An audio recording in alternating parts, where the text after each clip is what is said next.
प्रदेश की राजधानी लखनऊ में मुहर्रम का चांद नजर आते ही गम और अकीदत का सिलसिला शुरू हो गया है।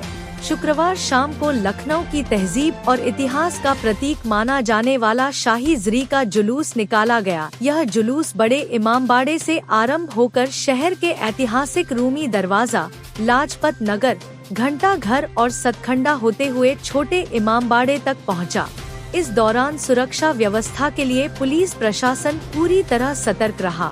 सीसीटीवी कैमरे, ड्रोन और भारी पुलिस बल, पीएसी, एसएसबी और खुफिया एजेंसियों के जवान पूरे रूट पर तैनात रहे।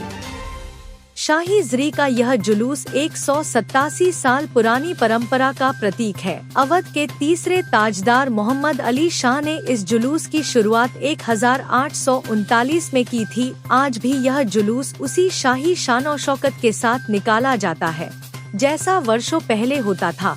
जुलूस में खास आकर्षण का केंद्र रहा मोम से बनी हुई शाही ज़री, जिसे देखने और छूने के लिए लोग दूर दूर से पहुँचे। हाथी, ऊंट और घोड़ों पर सवार होकर शाही निशान ले जाते अकीदतमंदों ने इस ऐतिहासिक परंपरा को बनाए रखा है। जुलूस में हजारों की संख्या में अज़ादार शामिल हुए। लखनऊ के नवाब मसूद अब्दुल्ला ने बताया कि इस शाही ज़री के जरिए न सिर्फ लखनऊ बल्कि पूरे देश और दुनिया को मुहर्रम शुरू होने का पैगाम मिलता है। उन्होंने कहा कि यह जुलूस सिर्फ धार्मिक आयोजन नहीं बल्कि हमारी गंगाजमुनी तहजीब की मिसाल भी है। जुलूस के दौरान शहर में माहौल बेहद गमगीन रहा। अंजुमन के लोग सीनाजनी करते हुए आगे बढ़े। इसके साथ ही जगह जगह मजलिसो मातम का आयोजन किया गया, जहां इमाम हुसैन और करबला के शहीदों को याद करते हुए मरसिया और भी नोहा पढ़ा गया।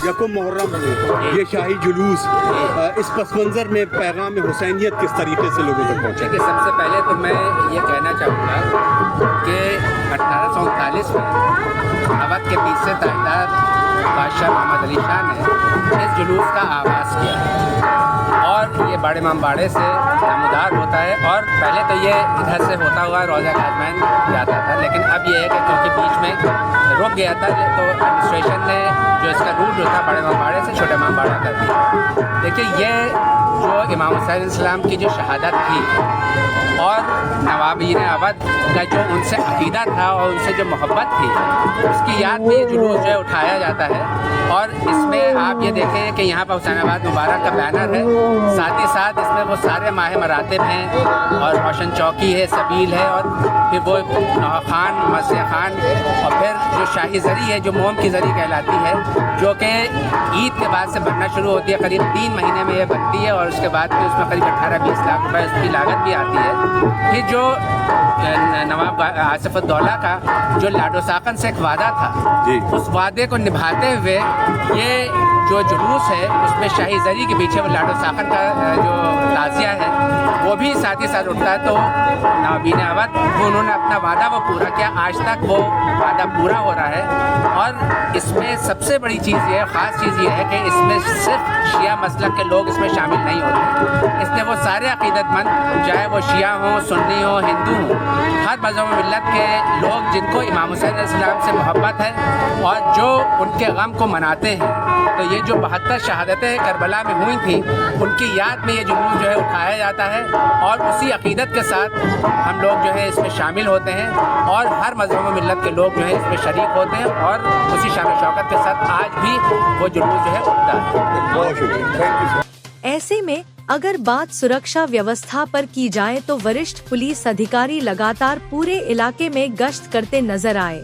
छोटे और बड़े इमामबाड़े दोनों स्थलों पर ड्रोन के जरिए विशेष निगरानी रखी गई। साथ ही जुलूस में मौजूद लखनऊ पश्चिम के डीसीपी विश्वजीत श्रीवास्तव से जब मीडिया ने बातचीत की तो सुनिए उन्होंने क्या कहा।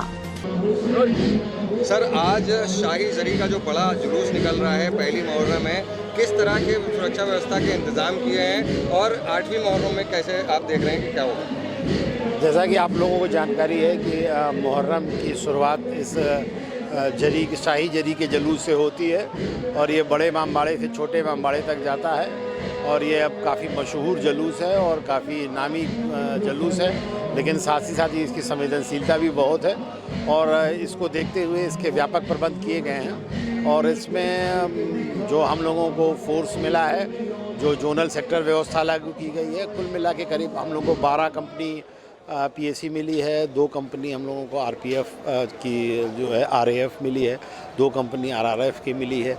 इसके अलावा करीब 1000 सिपाही हम लोगों को दिए गए हैं और 12 एडिशनल एसपी रैंक के ऑफिसर हैं और 34 डिप्टी एसपी रैंक के ऑफिसर हैं और करीब 150 सब इंस्पेक्टर और इंस्पेक्टर हैं। इसके अलावा जो संवेदनशील स्थान है वहाँ पे हम लोगों ने सीसीटीवी कैमरे लगाए हैं और रूफटॉप ड्यूटियाँ लगाई हैं। इसके अलावा 3 ड्रोन से इसकी निगरानी भी की जा रही है। इतनी व्यवस्थाओं के साथ साथ जो हमारी शांति पीस कमेटी के लोग हैं, शांति सुरक्षा समिति के लोग हैं और पीडब्ल्यूडी, नगर निगम, स्वास्थ्य विभाग, सभी लोगों के सहयोग से जो है ये जुलूस जो है सकुशल संपन्न कराया जा रहा है। सर 8वीं मुहर्रम का जो जुलूस होता है उसमें ज़्यादा फोर्स का डिप्लॉयमेंट भी होता है, बहुत सेंसिटिव कहा जाता है, उसके क्या इंतजाम हैं? हाँ, इसका ये बात सही है। 8वीं मुहर्रम का जुलूस है, उसके लिए भी काफ़ी व्यवस्थाएं हम लोगों ने कर रखी हैं। इनके आयोजकों से हम लोगों ने बात कर रखी है, जो मुस्लिम धर्मगुरु हैं उनसे भी बात कर रखी है और इसके अलावा जो भी व्यवस्थाएं पिछले सालों में की गई थी उन सभी व्यवस्थाओं को ध्यान में रख के सारी व्यवस्थाएं की जा रही हैं। इसके लिए अगर अतिरिक्त फोर्स भी का जरूरत होगी तो वो भी मंगाया जाएगा। सुरक्षा के दृष्टिगत समाज जो है, जो लोग हैं यहाँ के क्षेत्रीय लोग हैं, उनके लिए किस तरह के दिशा निर्देश हैं? सभी के लिए यही संदेश है कि सब लोग शांति से जो भी मुहर्रम में कार्यक्रम है उसको परंपरा के हिसाब से मनाएं, कोई नई परंपरा ना शुरू करें और शांति से सब कुछ अच्छे तरीके से आगे जो निकाले आएंगे किस तरह सुरक्षा व्यवस्था के इंतजाम है? सभी जुलूसों के लिए सारा प्लान बना लिया गया है, सारा फोर्स मिला है। जो हम लोगों को 10 तारीख तक के लिए सारा फोर्स मिला है, सबकी ड्यूटियां लग गई हैं और सब अच्छे से कराएं। ठीक, थैंक यू सर। बता दे, लखनऊ के लिए शाही जरी का यह जुलूस न केवल धार्मिक बल्कि ऐतिहासिक और सांस्कृतिक महत्व भी रखता है। यह परंपरा इस बात का प्रतीक है कि कैसे शहर की रूहों में आज भी अकीदत, तहजीब और एकता की मिसाल कायम है। मुहर्रम के पहले दिन से ही यह सिलसिला 10वीं मुहर्रम तक जारी रहेगा, जब इमामबाड़ों से लेकर करबला तक ताजिए पहुंचाए जाएंगे और इमाम हुसैन की कुर्बानी की याद में पूरा शहर गमगीन रहेगा।